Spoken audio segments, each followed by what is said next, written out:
I believe approaching life with jovial intent is the only way to live life to the fullest. All throughout my life, I've seen people stressing, fighting to get by, spending their last dimes on temporary things like food and experiences, but not having enough money to get gas on the way home. Misfortunate situations that make it seem impossible to be happy with, but true happiness is seen in those who look for it.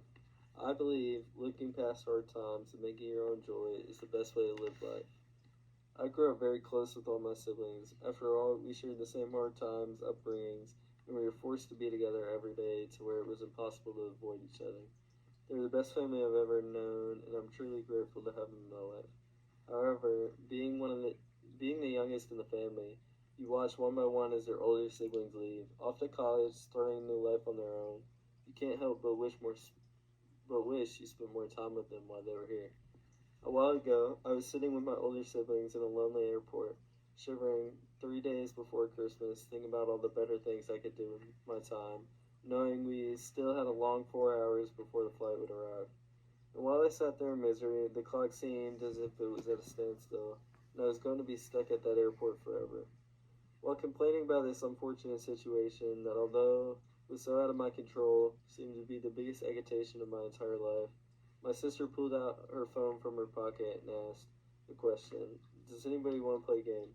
A question that I remember hearing throughout my childhood many times, a question that would change that night drastically. Although I love to play games, it seemed the only reason I agreed to play a game was because of the thought that the situation was so miserable, at least the game would help pass the time. That is when my sister launched a simple game of Heads Up, a game of charades and guessing that brought the joy back into the night. As I recalled, we played that game for the whole 4 hours, describing objects, guessing television shows, and acting out reindeer, some of the quickest hours that have ever gone by. We talked and played for hours, getting to catch up on all the times that have gone by since the day they moved out. Laughing, talking, telling stories, a miserable situation seemed to turn into a great one. Looking back, without my sister's intent to find joy in the moment, a jovial intent that turned long dreadful times into swift cheerful ones, a time we all remember to this day by how hard we laughed, not by how cold that airport was. We would never have made the memories we made on that day by asking to play a simple game and searching to create a jovial moment with the people around her. My sister created valuable memories that will forever be remembered. That experience taught me a few things. First, if you look for joy in the moment, you can live a more happy, fulfilling life that's worth living. Second, letting your unfortunate situation take control of your life will make you miss out on experiencing great things with people you love.